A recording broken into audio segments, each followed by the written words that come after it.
What is up, Buffalo Fanatics? Z-Bot here with you, live on the Buffalo Fanatics YouTube channel on a Wednesday evening/afternoon. And that, of course, can only mean one thing. It is the smoke break. So good to have you in fresh off of episode 1 of HBO's Hard Knocks, featuring our Buffalo Bills live from Rochester, New York at training camp. Aired last night. We're going to talk about it. I was beyond excited for this to happen, was counting down the days to watch it. Finally came episode 1, and I enjoyed the hell out of it. Loved every second of it. As you come in, let me know in the comments if you watched it. Let me know what your thoughts were on the episode. The Bills also concluded their second to last practice today. James Cook, another no-show. Keeping an eye on that situation, of course, even more interesting now that Kyren Williams has signed his deal, his extension rather, with the Los Angeles Rams. So the plot continues to thicken between James Cook, Brandon Beane, and the Buffalo Bills. We'll keep an eye on that. But HBO did not keep an eye on it. They didn't really focus on it at all. In fact, it was a distant memory almost when you were watching the roughly 45-minute long episode of Hard Knocks. James Cook wasn't even really featured. Didn't talk about it at all, which I found to be interesting. We'll see if we get more into that as the episodes go on here. But we'll talk about episode 1. That was what aired last night. We're officially underway. Hard Knocks kicks off.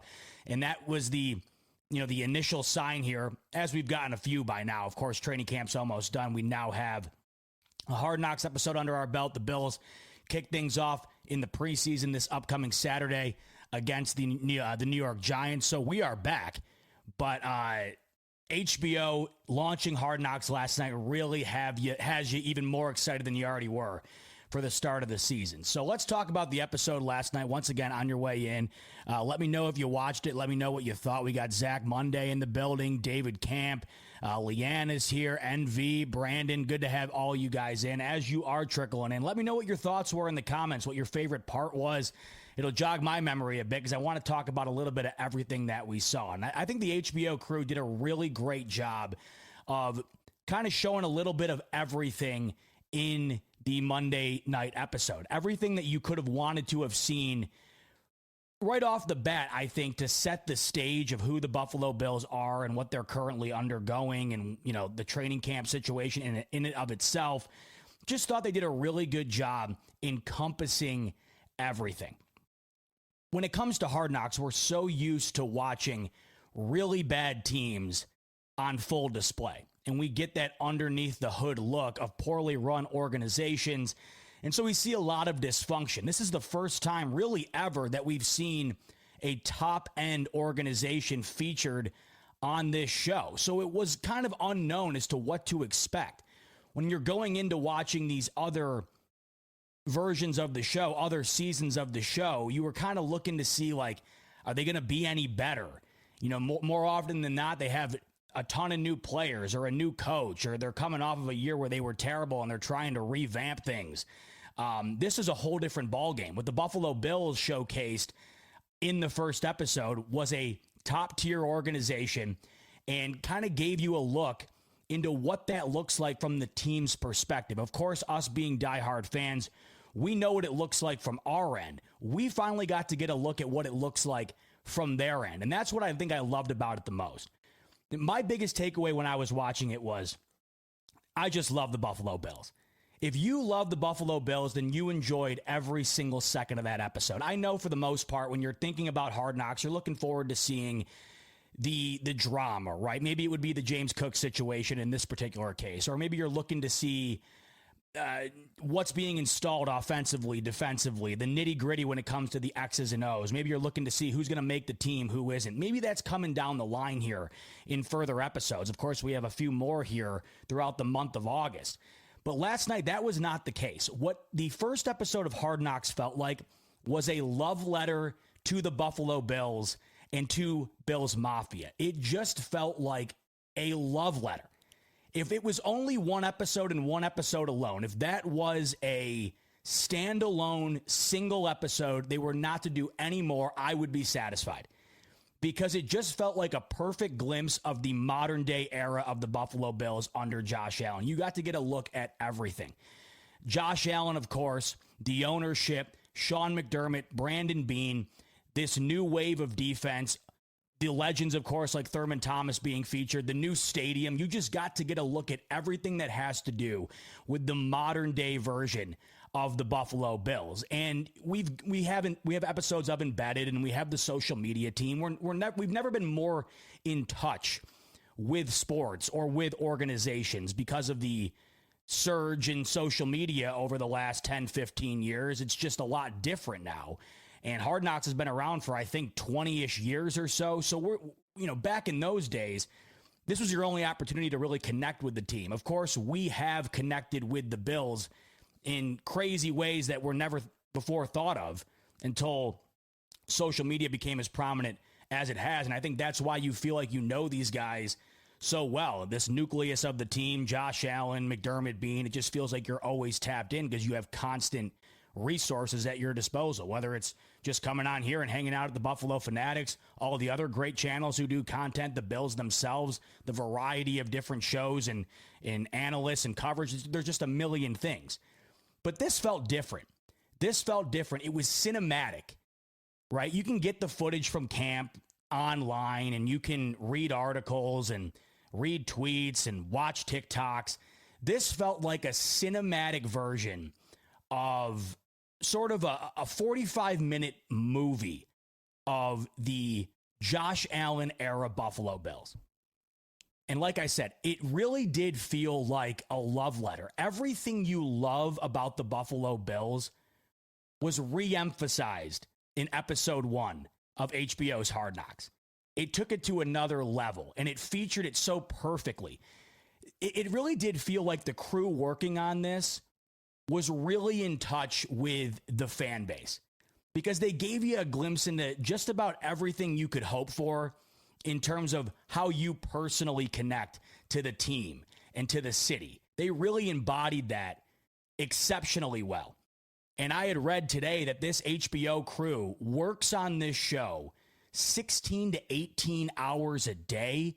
The episode wasn't even finished until 3 p.m. on Monday afternoon. These guys are grinding. And I thought they did a terrific job putting it together. And even though they only have a 45-minute, an hour-long window to kind of pack everything in, it did feel like you got good chunks of several different elements of the team. But when I say love letter, it just felt like that because you're going into it already a massive Bills fan. So you're already well aware of what's going on. You're already well aware of the cast of characters. But it just felt like they took everything you already love and everything you already knew, re-emphasized it and packaged it into a cinematic experience while also featuring, the at-home life and the off-the-field life. And this is what I was hoping it was going to be. We'll have to wait and see what these other episodes will look like. Maybe it'll get more in depth in terms of the actual football element. But for episode 1 to set the stage, I really thought they did an exceptional job. Obviously, when you have Josh Allen as your quarterback, he's going to be the centerpiece of everything. Doesn't matter if it's the game or it's a television series like HBO's Hard Knocks. Josh Allen is the Buffalo Bills, and because of that, he is always going to be the main attraction regardless of what it is that's going on with the team. That was no exception on Hard Knocks. They kicked things off almost instantaneously with just an incredible homage to what Josh Allen currently is. They opened up the episode with essentially a 10-minute long. How do you even describe this? It was basically a 10-minute long love affair of Josh Allen. 10 minutes worth of just, this dude is the absolute man. Here's why. And you got to see it in all of the ways that we are already aware of, but you got to see a little bit more. And you really got to take a deeper look at all of the elements of Josh Allen that come together to make him what he is and make him not only as great as he is, but as likable as he is. I don't care if you're a diehard Chiefs fan, Ravens fan, Bengals fan, Patriots, Dolphins, whatever.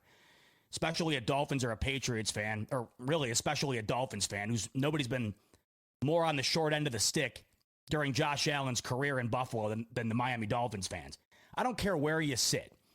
You could not watch episode 1 of Hard Knocks and not say, man, how could you hate on Josh Allen? How could you not like 17? Everything about the guy is just tremendous. You see him interacting with the fans. You see him talking about how important practice is and being at the training camp and being around the guys. You see him interacting with the guys, which I love the most. You saw him talking to Joe Brady and fellow teammates, linemen. It just feels like he's everybody's best friend on the team, and that's not an easy thing to do. Obviously, you're going to command respect when you're one of the best players in the league, but to be able to relate to everybody and be everybody's friend while still commanding that respect, right? And still being the leader, the guy who sets the example. That's a tough line to tread, and it feels like Josh Allen does it better than anybody. And I think you got a good glimpse of what that looks like within the organization. You got to see how he interacts with everybody within that, and that's including Terry Pegula. We're watching Josh Allen walk around the new stadium with Terry Pegula. He's joking around with him. You know, he's talking about going over to the beer garden at the new Bills Stadium if they win. He was cracking jokes. He's like, you're telling me this fan base drinks beer? Just, the guy is the whole package. Nothing that we already didn't know, but you never turn down an excuse to know even more about the guy. And this is why I said going into this series, when it was announced that the Bills were going to be on Hard Knocks, I said enjoy it, embrace it, because the opportunity to be a part of this is going to be short-lived. It's not going to be here forever. And I think that's what made me really enjoy it the most. Knowing the Bills would never have stood a chance being featured on that show in the light in which they currently are being featured on it. Maybe they could have been on the show in years past because they were one of the teams that didn't make the playoffs the year before and they were forced into doing it. But in terms of being the team chosen to do it because, hey, you're one of the best teams that brings in some of the best ratings, that has some of the most exciting, watchable elements in the league, that the Bills were chosen because of that. And you're sitting there watching it, and it really hits home. I just sat there, and I was genuinely smiling the entire time because you can't help but soak it all in. You can't help but think, man, this is where the Bills have gotten to. This is what they currently are. And I can't believe it's actually gotten to this point. There was such a long period of time where something like that episode felt like the furthest thing possible from being a reality. You're watching that episode last night, and really your main takeaway is, how great is it to be a Buffalo Bills fan in 2025? It's always great to be a Bills fan, no matter what's going on. It's the best fan base in sports, in my opinion. But you watch that episode, you get a further realization of how far the team has come, what they currently are, and you've never felt better about being a Buffalo Bills fan. And that's how I felt watching it. It just felt like a proud moment almost. And I think that they touched on that in the episode, sort of. You know, Sean McDermott made an emphasis during the red and blue game where he's like, you know, make sure to go and interact with the fans. You know, they're who makes this go. Deion Dawkins was saying to a fellow teammate, you know, hey, you show them love, they'll show you love back. There is a genuine appreciation within that organization of the fan base. And I don't think that that's commonplace in every organization across the four major sports. I just don't think that's the case. I think this is where Buffalo is genuinely different. I think every fan base thinks they're the best, and I think every fan base thinks that they're different from others. I think that this truly separates Bills fans and the Bills themselves from other fan bases and other organizations. There seems to be a genuine appreciation for the fan base from top to bottom. Sean McDermott makes sure that the fans are recognized. So does Josh Allen. And really everybody within the organization from top down. They really make an emphasis. They really make sure that this fan base is recognized for playing a big role in, the overall aura of the team. The Bills are the Bills fan base has really, I would say, grown the exposure of the team itself. It's almost like it became cool. Once Josh Allen became a part of the Bills, it became cool to be a Bills fan. But it wasn't just because Josh Allen was the quarterback. It was because of all of the elements that went into being a fan, whether it was breaking tables or the chicken wings or the fact that you're showing up 40,000 deep to a practice game. It's always been different, and it's always mattered. Those things do matter. I'd have to think it's probably not as electrifying going out and playing a game knowing that you're at home and you're playing in front of a crowd that's half the opposing fan base. That's never going to happen in Buffalo. It's never been the case, even during the worst of times. And I think that you kind of saw, even just little tidbits, but tidbits nonetheless, you saw the appreciation within the organization for the fans. And they kept emphasizing that, which I love. And the episode itself really felt like it was just encapsulating that appreciation of the fan base as well. It really did. It really married together what makes the Bills great. And that is what they've become in terms of their personnel and in terms of their leadership. And then, of course, the fan base. Those two things come together to really form something special when looking across all of the sports.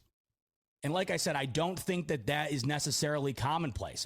I would venture to believe if you talk to any fan of any team, they're going to make their arguments as to why they're the best, why they're different.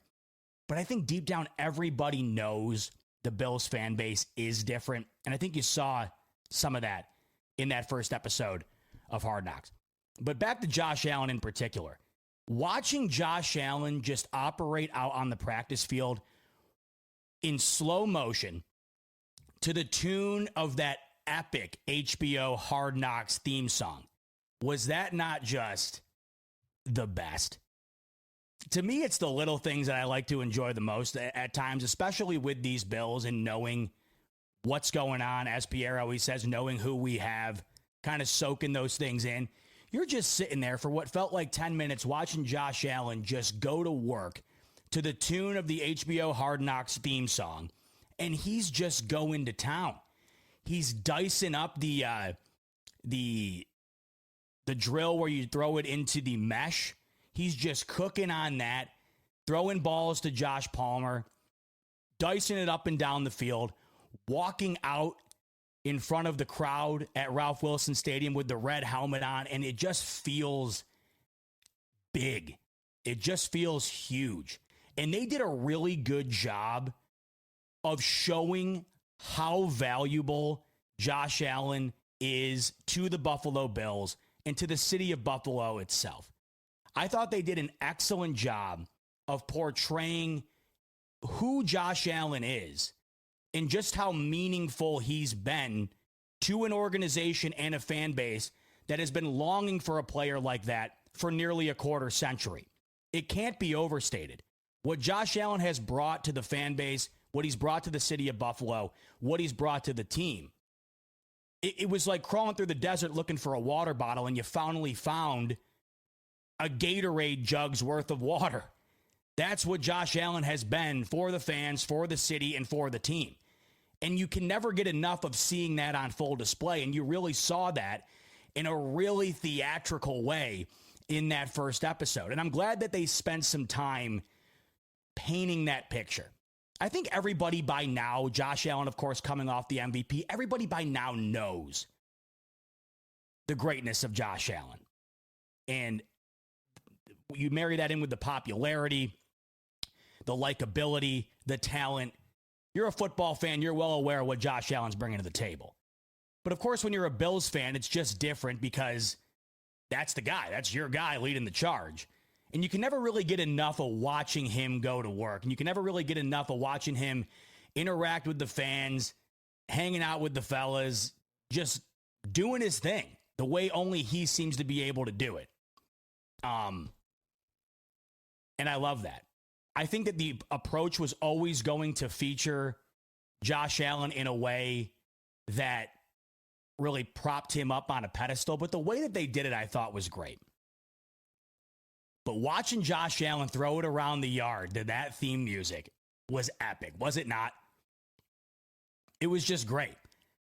One thing that stood out to me when we're talking about Josh Allen and really just the impact he has, did you notice the amount of times throughout that episode that Joe Brady was just blown away? Did it stand out to you guys too, the amount of different plays that would go down throughout camp that made Joe Brady just say, wow? Just literally beside himself almost, just in utter disbelief at what Josh Allen's capable of doing. And Joe Brady even admitted on the episode, I wouldn't have a job if it wasn't for 17. And the thing is, I think a lot of these guys feel the same way. You hear Deion Dawkins. What did he say during the episode? Deion Dawkins goes, that's what they're paying us for. Keep 17 clean. All of these guys, not only are they so bought in to the game, to the team, I think the number one reason they're all so bought in is because of Josh Allen and how bought in he is. All he kept emphasizing when he was being interviewed in that episode was how much it's going to mean to him when he inevitably gets to the point where he brings a Lombardi trophy back to Buffalo. It's all that matters to the guy. Doesn't care. He does not care about the MVP. He does not care about the fame. And I feel like it's genuine. A lot of these guys can say things. They can say whatever they want, and they can go about things the way that they want. Does it not seem to you when you're watching him talk and when you're watching him just articulate how he views what he's currently got going on? I mean, he comes from Firebaugh, California to becoming an A-list sports celebrity. You really can't go from A to Z in a more drastic way. And the guy has handled it about as good as anybody could possibly handle something, a change of that magnitude. Brandon Beane had said it. McDermott says it. But Joe Brady stood out to me because Joe Brady, of course, is the one that's worked with Allen for the longest time now, and he's the one sending the plays into the headset on game day for Josh Allen to go out and execute. You can tell those two have a great relationship, and you can tell that Joe Brady is just infatuated with Josh Allen. And you can tell that he does not take for granted the opportunity that he has to coach that guy in the prime of his career. One of the things that stood out to me the most, it just felt like every time they panned to Joe Brady, he was just like, I mean, you got to be kidding me. Look at this guy. I mean, you want to talk about the utter mesmerization of Josh Allen. It's not just the fans, by the way. This is what, I forget the player, but they were talking about somebody picking up the wrong towel, and then someone told the guy, for the life of me, can't remember which player it was. Let me know in the comments if you remember. But a player had picked up the wrong towel, and someone said to him, oh, hey, I think that's Josh Allen's towel. And he's like, might get Josh Allen sweat on me. Greatness. These are the players saying that. The players. That sounds like something I would say if I happen to find myself out on the field. We're talking about the guys that are getting paid to be out there with them. It's not just the fans. It's not just the media. There is just an overwhelming appreciation and fascination of Josh Allen in Buffalo. And I thought the episode did a really good job of painting that picture. Now, if you're not a Bills fan, maybe it was a little sickening just kind of having to sit there and watch the 10-minute googly eye Josh Allen episode or portion of the episode. I think if you're a football fan, like I watched the quarterback series. Oh, by the way, Delta's saying it was Ty Johnson. So it's even funnier. It's not like it's just a guy who just joined the team either. Ty Johnson, a vet, been with the team for a while, right behind Josh Allen. I mean, it's amazing to me. It's just amazing.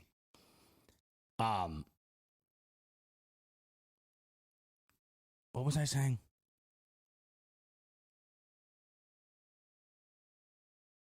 I just killed my own momentum. Somebody help me out. David Reed saying turn the mic up, by the way. All right, I'm glad you said that. So I have been testing out, let's do an experiment real quick. I've been testing out microphone settings because something, it's just been off a little bit and I can't figure out what, and I had a feeling it might be a little low. Does it sound good though? Does it sound good in terms of the quality of it? Because I want to make sure that that's down pat first. I'll turn the volume up now. Does that sound a lot better? I have the volume up as high as it can go. Let me know if that sounds better. Koala's saying the mic is fine. I know it's fine, but I know that David's on though.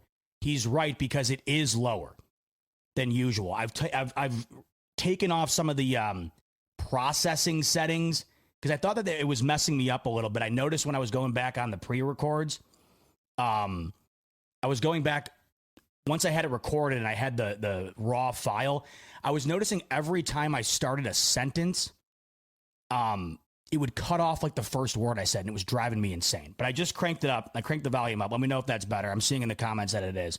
I'm so glad you actually said that because I didn't want to like come on here and be like, hey, before we get going, do you guys mind if we do an audio test? That would be so me, by the way, with the amount of technical difficulties I've had over the years. But Dave, I had to take the opportunity because you brought it to my attention. So Koala's saying now it's just louder. Okay. Hey, if it sounds good and it's loud, then whatever. I'm loud naturally, so I'm sure you got to turn me down at some point regardless. All right, Teddy was reminding me of what I was talking about. Teddy was saying you were talking about how it might be sickening to listen to. Thank you. That's what it was.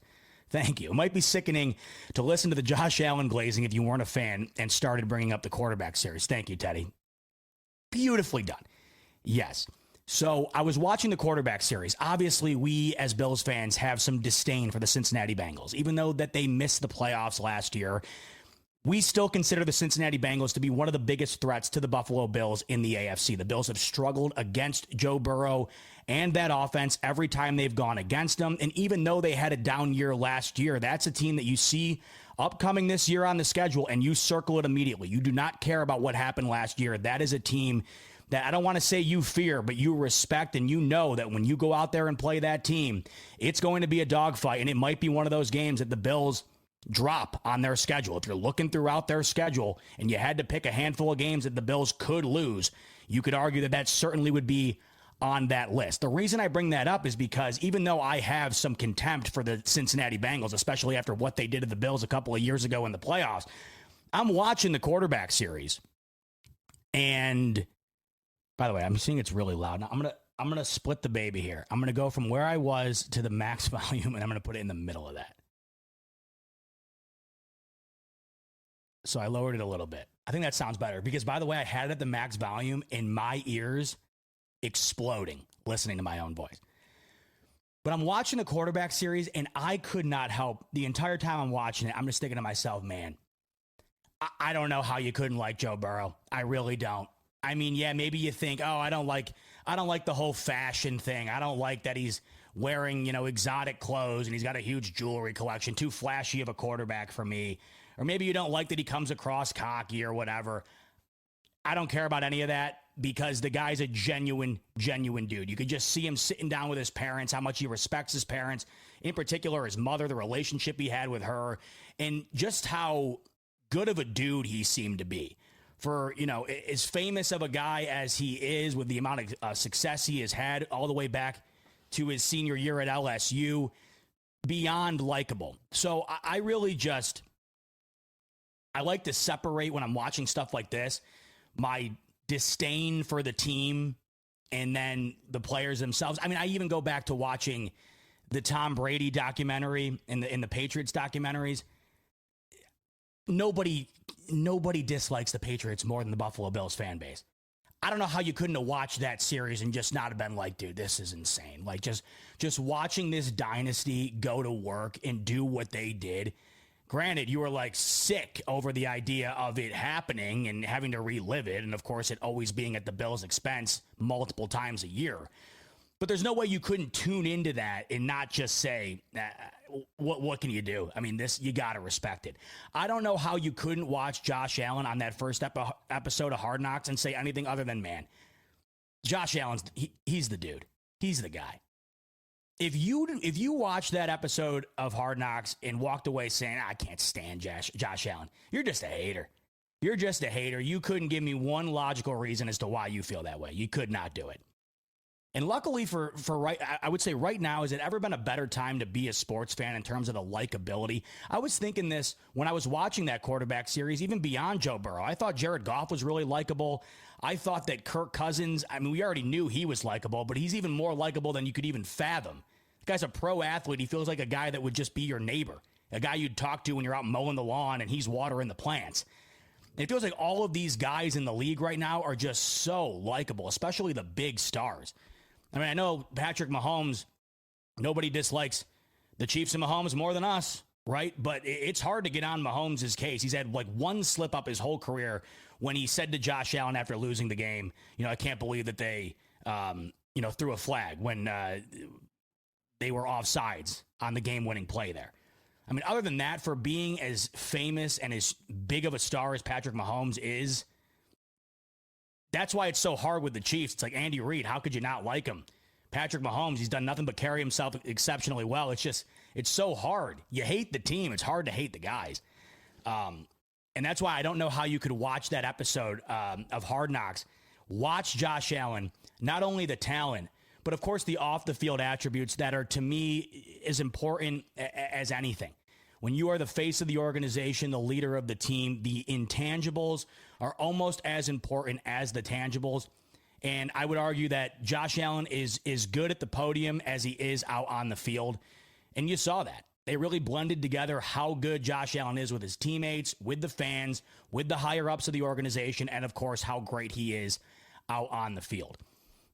So really loved the whole let's just show him the obvious here. Josh Allen's great. Let's package it together, make it look nice, and send it out. And I ate that up. Let's talk about the new stadium. Let's talk about the new look we got from within the new stadium. That was some angles we have not seen yet. We really got a grand tour. They walked around the entire facility almost. We saw Josh Allen walk in to the home locker room with Terry Pegula. Man, that thing looks huge. Obviously, you can't make much out of it right now. There's nothing in there, but you could just tell by the sheer surface area of the locker room that it's going to be massive.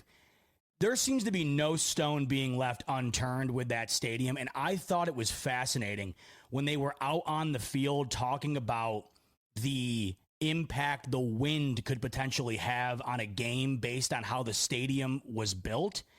And Josh Allen asked one of the lead construction workers of the stadium, he's like, what's the impact of the wind? And the guy said that, like, coming into work, driving to the stadium or being outside of the stadium, it could be as windy as you could possibly imagine. You could feel it right as you get out of the car, almost get blown away. But as soon as you walk into that stadium and get down on the field, you can't feel anything. He said it feels like it does right now. And of course, that was filmed in late July here. Now, I don't think you can do anything about the temperature, but we all know that the Bills can operate in cold weather. Not much you can do about the wind whipping everywhere. It affects the kicking. It affects the throwing. They seem to have found a way to eliminate that. And I can't wait to see when this new stadium opens up how legit that really is and how impactful that is on games. We know how windy it can get at the Ralph. I mean, I was at the Bills-Patriots perfect game, and granted, it was a perfect game. The Bills were not affected by the wind whatsoever. But just from the fans' perspective, that was the coldest game of all time. Thank God the Bills routed the Pats the way that they did, because that was what was keeping you somewhat warm.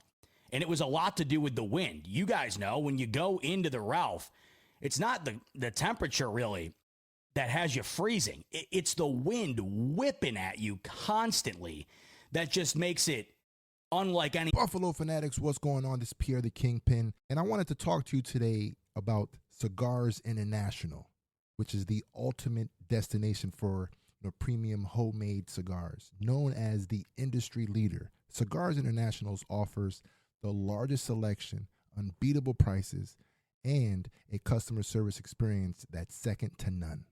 Whether you're new to cigars or a seasoned vet, Cigars International makes enjoying cigars easy, approachable, and fun. Cigars International is the go-to retailer for all things cigars, with the biggest selection of premium homemade cigars available anywhere. Cigars International offers unbeatable deals and discounts, making it easy to stock up on your favorite or try something new without breaking the bank. With fast free shipping and their 100% satisfaction guarantee, you can shop with confidence knowing that Cigars International stands behind every order. They have good relationship with vendors that helps provide great low prices.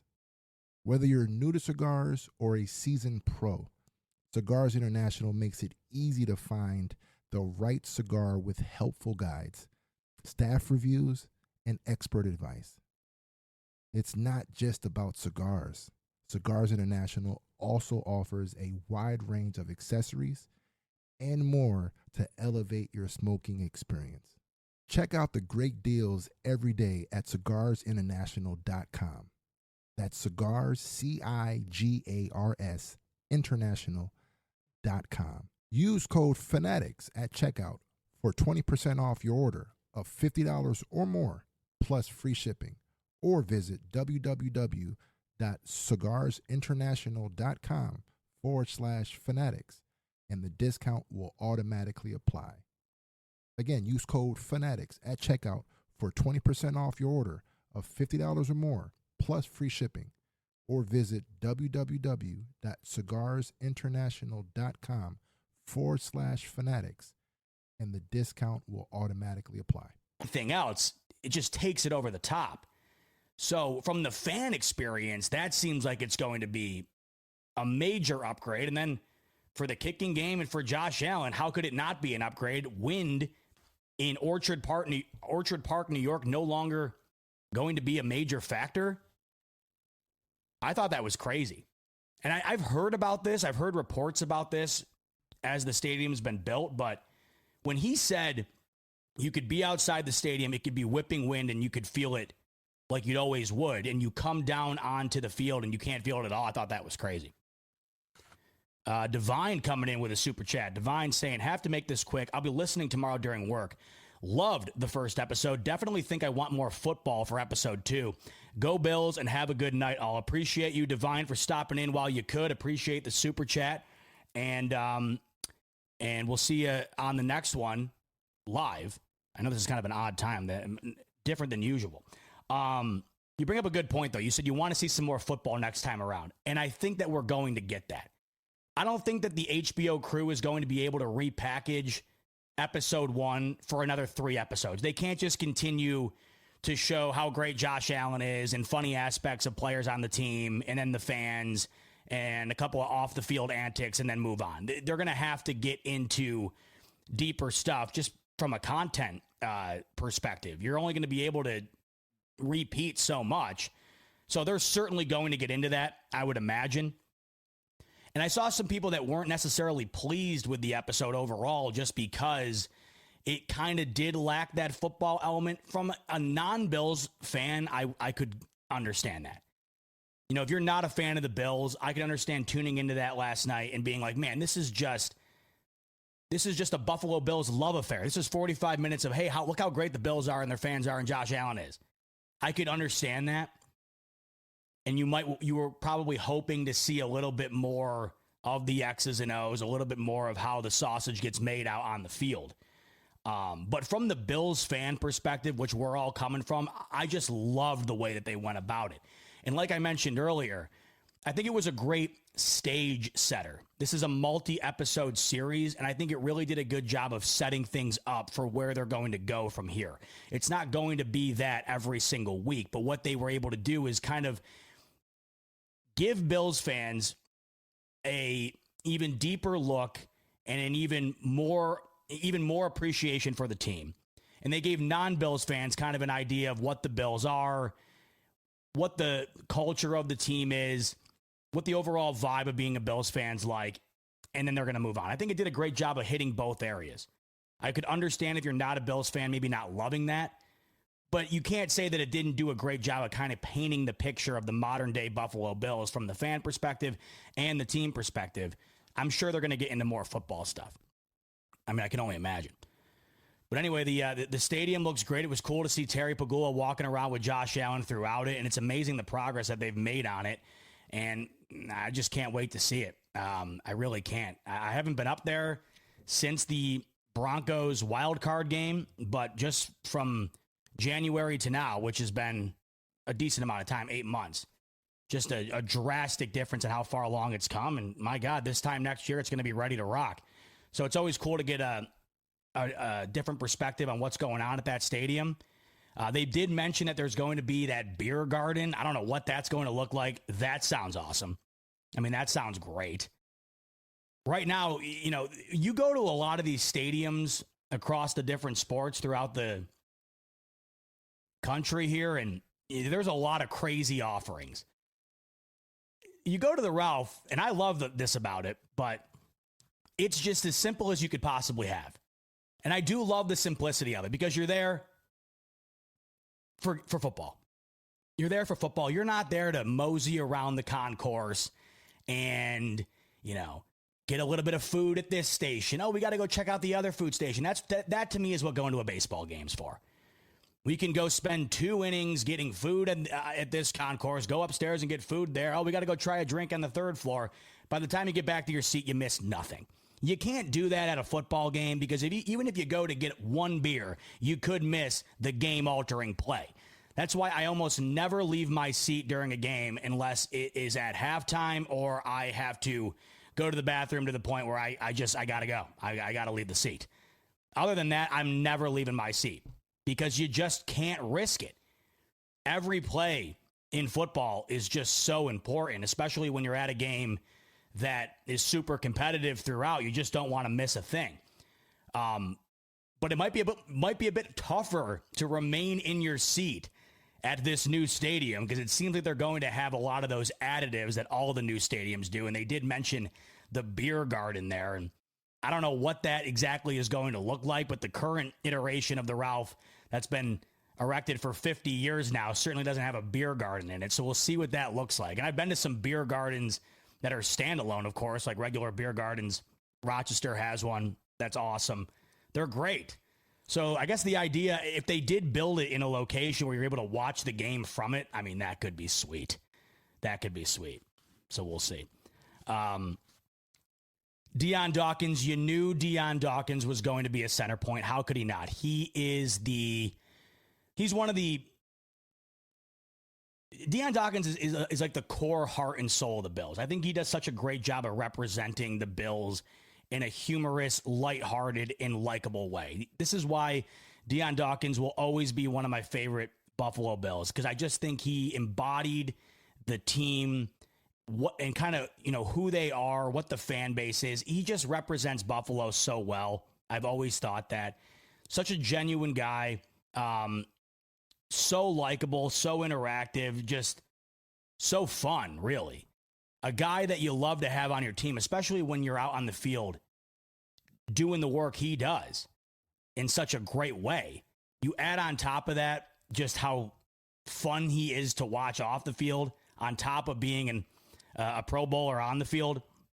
How can you not just love Dion Dawkins? One of my all-time favorite Bill, always will be. And you knew because of the character that he is, he was going to get his due on Hard Knocks. You knew he was going to have the limelight shine on him at some point, and they wasted no time doing that. We saw Dion Dawkins at home with the fam. By the way, his kid's the cutest ever.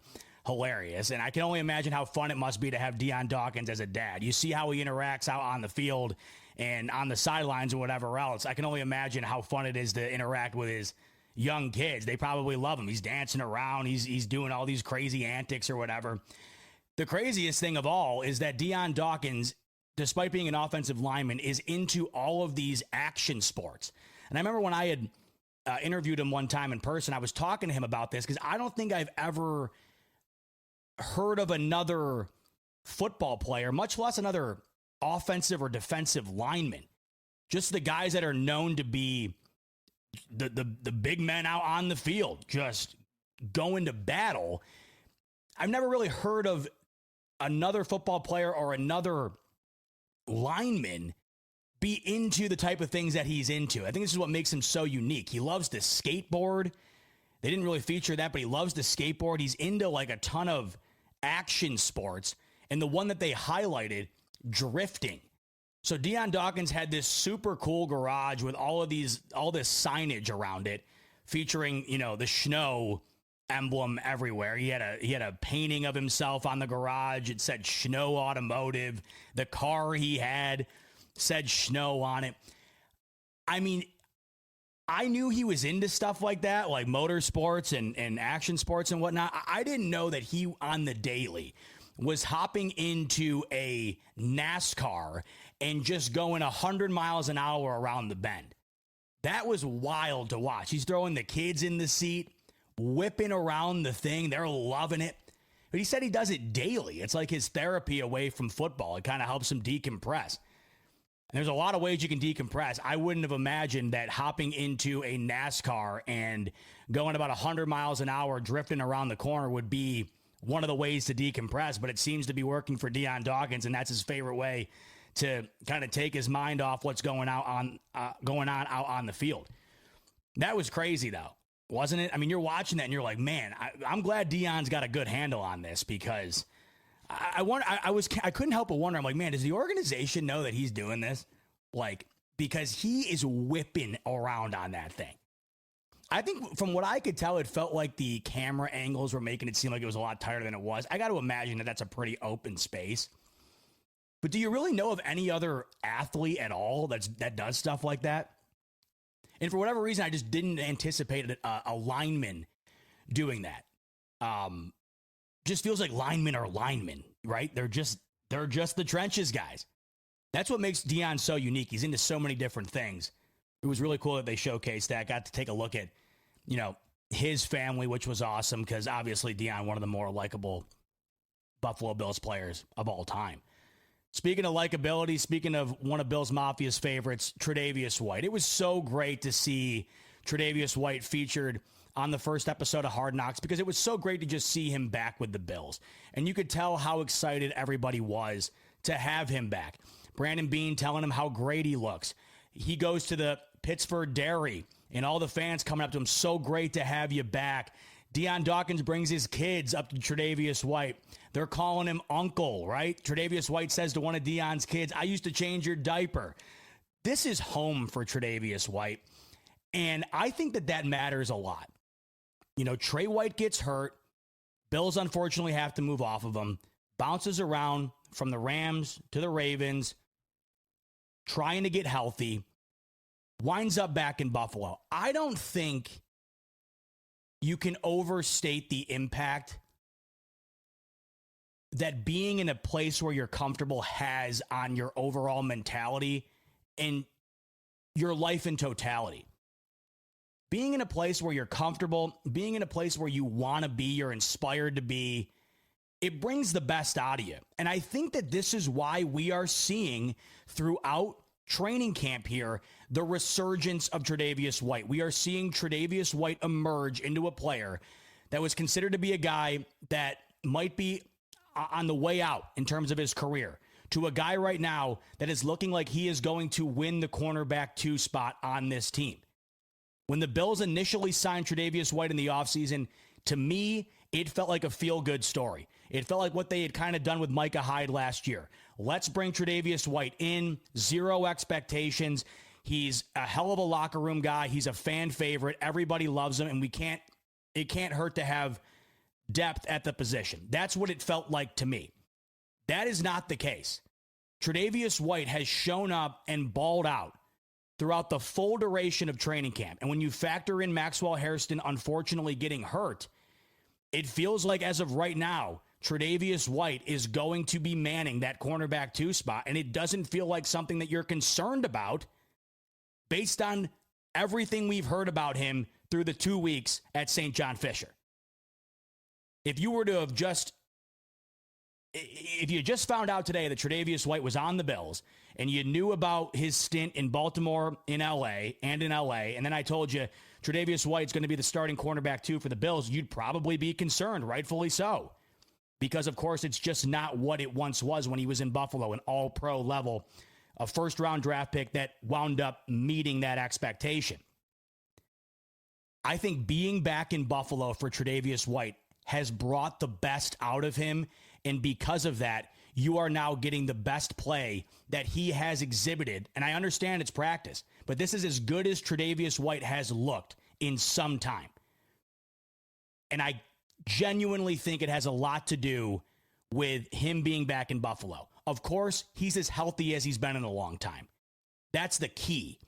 But when you factor in being healthy and then being around the guys that you're comfortable with, that you have rapport with, that you love, some of these guys are your best buddies. You grew up in the league with this organization. They drafted you. They took a chance on you.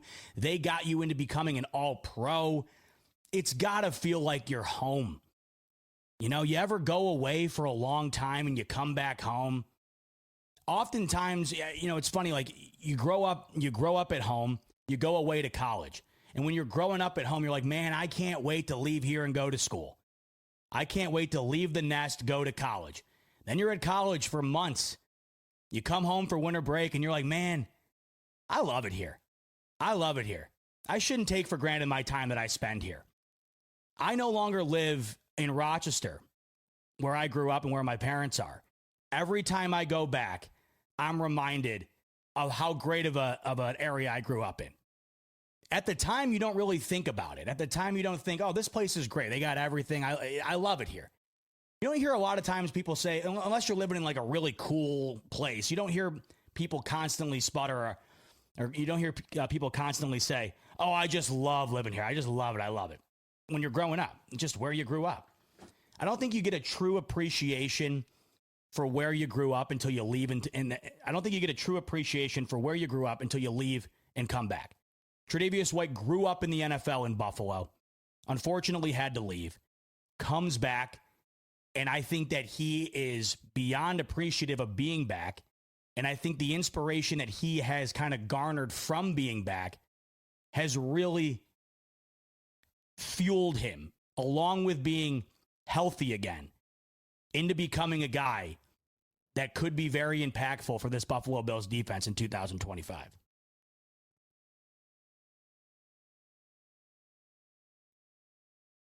Now, Sean's saying, and this is interesting because he's saying, well, Tre'Davious White didn't win the cornerback 2 spot. He got it because of injury. We even saw in the Hard Knocks episode, there was no lock in Maxwell Hairston winning that job before he suffered his injury. Now there's still no lock that Tre'Davious White wins the job because Maxwell Hairston's only going to be out for a few weeks here. There's no way, in my opinion, he starts the first game because I just think it's too much of a risk. Even if he's healthy, I just don't think Sean McDermott goes that route, nor do I think he should. But I certainly heard the reports coming out of camp well before Maxwell Hairston got hurt that Tre'Davious White was playing at a level that might be tough to justify not having him start at the cornerback 2 spot. And when you factor in things not working out with Kaiir Elam, really wanting to have things work out with Maxwell Hairston, there's no need to rush it if Tre'Davious White is proving that he's capable of manning that position. And all I've personally heard out of camp up until now is that he has done more than enough to earn that role beyond perhaps solidifying that role because Maxwell Hairston got hurt. No, Sean's saying, I'm not saying he didn't earn it, but the true person in the battle isn't on the field. No, you're right. I mean, obviously, like I just said, I think the role is now solidified for Trey because Maxwell Hairston got hurt. But from everything I had heard and everything I had seen, from what I could tell, Tre'Davious White was either neck and neck with Hairston for that role or the leader in the clubhouse.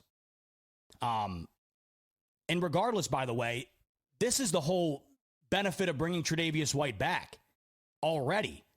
Maxwell Hairston gets hurt. I mean, imagine, Bean didn't bring him back. At the time, when they brought back Tre'Davious White, like I mentioned, I was just more in the camp of, oh, it's so great to have Tre'Davious White back. Because, maybe the social media team's going to, show videos of him messing with Brandon Bean again or doing whatever. You can't watch Tre'Davious White in any capacity and not have a smile on your face. The guy's awesome. I mean, don't you remember when he came back for the playoff game, the Ravens-Bills playoff game? He was walking into the locker room and he saw all the media members from Buffalo and he went and said hello to everybody. Who does that? Nobody does that. Everybody loves Tre'Davious White. Have you ever heard anybody say a bad thing about Tre'Davious White? I personally have not. So when they brought him back, this is what I was thinking. I'm like, oh, it's just great to have Tre'Davious White back. And if they win it, how awesome would it be to have Trey White, who was one of the initial cornerstones of the Sean McDermott era? How great would it be to have him back pursuing a Super Bowl with this team? It's gone from a feel-good story to, whoa, look out. Tre'Davious White could be a key for the Bills defense and a key in playing a part in the pursuit of that championship. But you're watching Tre'Davious White you're watching him on Hard Knocks, and you're immediately reminded just how much you love the guy. You're watching Hard Knocks, and you're immediately reminded of why Tre'Davious White has always been a fan favorite in Buffalo. You got multiple instances. So he's at Pittsford Dairy Farm, whipping up his own sundae. He walks up to the woman working at the desk, working at the counter. He just goes, "Can I get 2 cookies, warm them up, and put some hot fudge on them?" And then he goes, "I'm not asking for much around here." So he gets the sundae, which looked phenomenal, by the way. Shout out to Pittsford Dairy Farm, because they just got an invaluable amount of free advertising. Pittsford Dairy Farm stock just hit an all-time high after that episode. Now, growing up in Rochester, everyone was well aware of how damn good Pittsford Dairy's ice cream and milk is. You ever get the chocolate milk from Pittsford Dairy? If you haven't, next time you're around the area, I highly encourage you to. It'll be the best chocolate milk you've ever had. In fact, I don't even know if you can call it that. It is essentially a milkshake in milk form. It's not your standard grab the chocolate milk off the shelf at Wegmans. This stuff is on a whole other level. The place is incredible. That was a what felt like 5 to 6 minute free commercial for Pittsford Dairy Farm seen by millions nationwide, and it looked terrific. And Tre'Davious White's handcrafted in his own sundae. Then he's handing them out to the fans that are at the place. Not everybody's like that, man. I have such an appreciation for players who get it. I have such an appreciation for players who get what it means to be in the position that they're in.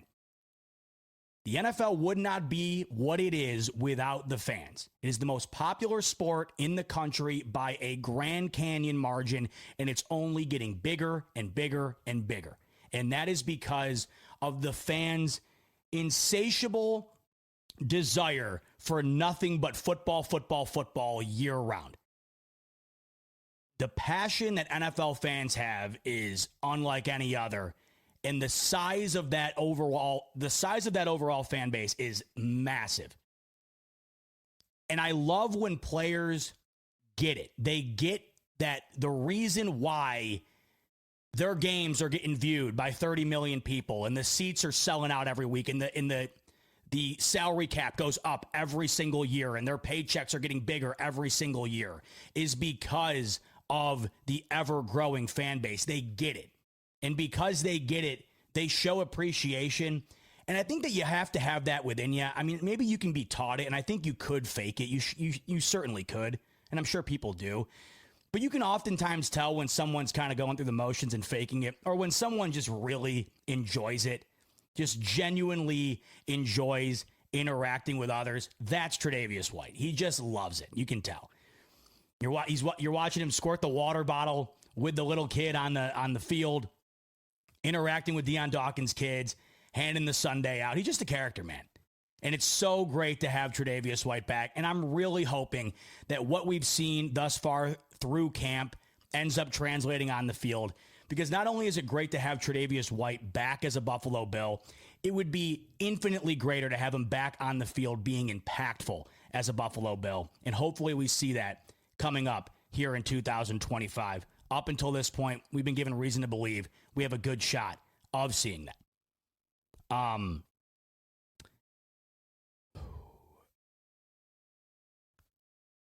The scooter scene. Whoever was the genius at HBO who decided to put together the scooter compilation should win an Emmy. You got to give an Emmy to whoever was in the room at HBO and said, hey, what if we get footage of all these guys on scooters and throw it together, package it up to music, slow it down, and put it out to the masses. It was incredible. The clip of Spencer Brown where he just slowly raises his hand to say hello, I tweeted this out. Anytime Spencer Brown this season does anything notable, I don't care what it is. It doesn't need to be some pancake block or a game-altering block that he makes to save Josh Allen to make a score. I'm talking about the bare minimum. I want every chance possible to just tweet that video out. It's only 2 seconds long. And it's just him on a scooter. I mean, mind you, Spencer Brown is one of the biggest human beings I have ever seen. I don't know if you've seen Spencer Brown in person. The guy, it's just, you don't have words for it. I've never seen anything like it. Some of these guys on the Bills' offensive line are just beyond comprehension in terms of their sheer size. Spencer Brown is not saying he's a man amongst boys would be doing him an injustice. And to watch him that size on a scooter, slow motion, like he's 8 years old, just slowly raising his hand to say hello, was incredible. I don't care if you watch one thing from that. I don't care if you don't watch the whole episode. If there's one thing I could tell you to just watch, it would be that, because it was just great. But that wasn't even the best part. KJ Hamler. All these guys have these insane scooters. I think it was Deion Dawkins that you could tell had a custom-made scooter. It had his number on it in the Bills colors. It probably cost $5,000. KJ Hamler has a $100 kids electric scooter from Target. That was off the charts. You look at what all these guys are rocking. They have these $1,000 scooters that are whipping around the parking lot. KJ Hamler, I think he had told reporters that he heard guys get scooters and he saw one at the store that was $100 and he's like, oh, why wouldn't I just go with this one? Which I love the mentality, by the way. That's exactly how I'd be. I don't care how much money you have or how much money I could hypothetically have. I'm always looking to get the best bang for my buck. And if you're seeing an electric scooter for $100, why the hell would I spend more than that? I'm only going to use it for 2 weeks. I'm going to just buy one for $100. So he buys an electric scooter for $100, and it's the one that you would get your 7-year-old kid for Christmas. Watching him rip that thing on the sidewalk there was just incredible because he seemed to have no clue. He was like genuinely stunned that that's what he wound up with. I'm guessing when he got there and saw what everybody else had compared to what he had, he's like, oh man, what am I doing here? But that was an iconic moment.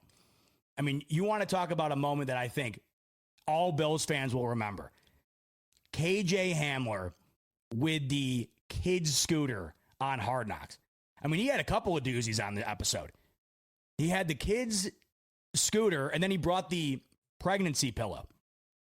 When he said he had the pregnancy pillow, when KJ Hamler said he had the pregnancy pillow, I immediately thought to myself, this guy knows ball.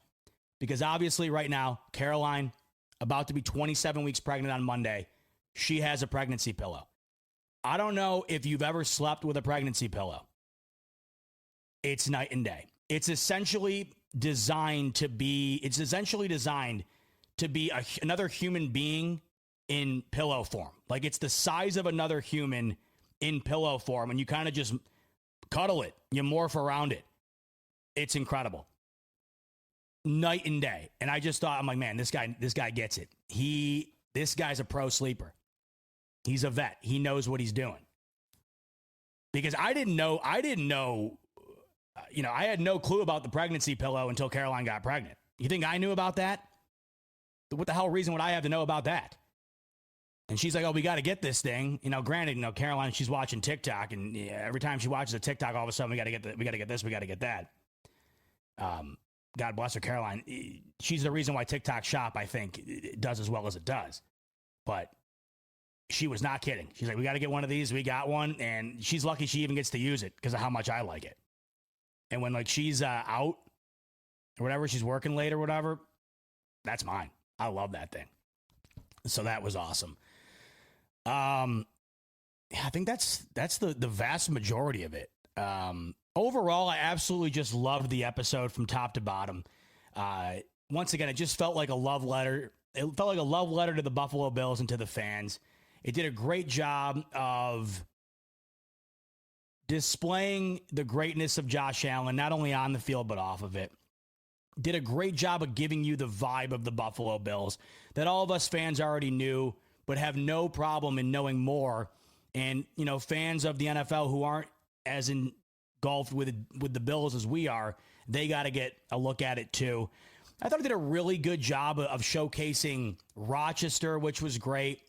St. John Fisher looked awesome in it. The aerial shots of Rochester, kind of painting kind of giving the vibe of, this is why the Bills do this, because it's beneficial to them. Going from Buffalo to Rochester and what that brings to the table, the camaraderie and the culture building elements of leaving home, being around the fellas and the fellas alone, doing nothing but practicing and hanging out, and how much that means.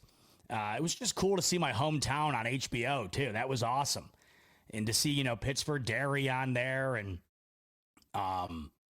St. John Fisher, where I've been 1,000 times. I've played games on that very field, lacrosse games on that very field, practices on that very field. So it was just cool from my perspective to kind of see that in that way. But overall, if I could define the episode in one way, it would just be, if you love the Buffalo Bills, you had to have loved that episode. You had to have. If you love the Bills, you love them even more today because of what you watched on that episode. If you were a huge Josh Allen fan, if you're a huge Bills fan, if you love the Bills, if you love everything about the Bills, somehow you found a way to love that all even more after watching the episode. And now I'm looking forward to seeing what they do next. We've set the stage. We've had the Bills love affair. What is going to be around the corner? Because we now have James Cook missing 3 consecutive training camp practices. There's no way they're going to be able to ignore that on the upcoming episode. We have another practice tomorrow. I guarantee that, based on just safe assumptions here, that James Cook will not be participating in that practice unless he miraculously gets a contract between now and then. Got the training camp game Saturday. We'll see a lot of that too, which I think is great. The ability to turn these episodes around so quickly is what makes them awesome, because you're getting the most up-to-date storylines and footage and whatever else. So I'm thinking the next few episodes here, we're going to get more ball, which is great. Because like I said, if that was a standalone episode, it would have served its purpose. I think we're going to get more into the hard knocksy type episodes coming up here. But I think episode 1 could really be something you revisit like 20 years from now. Like when my kid is 20 years old and I want to show him what the Bills were like when I was around his age, it would be episode 1 of Hard Knocks that I'd show him. I think I think it did such a great job of showing what the modern day Buffalo Bills look like. Me and my dad are often growing up. Me and my dad always talking about the Bills teams that he grew up with. In particular, the 90s era team that was the dynasty that didn't win one, of course, but that was what he was engulfed in at around my age right now. We would talk about it ad nauseum. And of course, there's a bunch of stuff you can watch, but it's not to the level, of course, of what it all is now. And when me and my dad watched Four Falls of Buffalo together, it felt like that, where it was like, man, this is what you lived through. I mean, I get it now. I always got it, but watching it all unfold in that movie, you know, it really hit it home, and it really gave you a good idea of what that was like if you didn't live through it like I didn't. If I could just use one example of, hey, this is what the Josh Allen era of the Bills looked like, I'd sit my kid down and watch that for 45 minutes, and I think it would do a hell of a job of hitting that home. So that's why I thought the episode was awesome, and I think it'll always stand alone as being a really great representation of the Sean McDermott, Josh Allen era of the Buffalo Bills. Now, we'll see what we get coming up here. We got the preseason games coming along here, the James Cook drama. Obviously, roster cuts are around the corner, and depth chart positions are around the corner. We already got our first depth chart that just came out. So there's a lot more that we're going to be able to see here, and I'm looking forward to it. But in the meantime, that's going to do it for the Hard Knocks Episode 1 recap on this episode of The Smoke Break. I promised you guys I was going to hop on here and do one for every episode, and we are going to continue to do that. I wanted to do it earlier, wasn't able to, but glad we got it in today. I actually wanted to do it after the show, after the show aired, but I have another obligation at that time, so it just didn't work out. So expect to have this exact type of show each Wednesday. The time may vary, but we'll do the recap episodes every Wednesday for the remaining episodes of Hard Knocks. So glad we got to get it in. Glad the episode was awesome. Looking forward to watching the next ones. And so glad you were able to tune in, not only for the Hard Knocks, but to tune in and recap and talk about it with me here on The Smoke Break. All right, Buck 10 in the books here on a Wednesday evening. Much love to all of you as always. Enjoy the rest of your night on the way out the door. Like button and subscribe button if you'd be so kind. And other than that, as always, go Bills.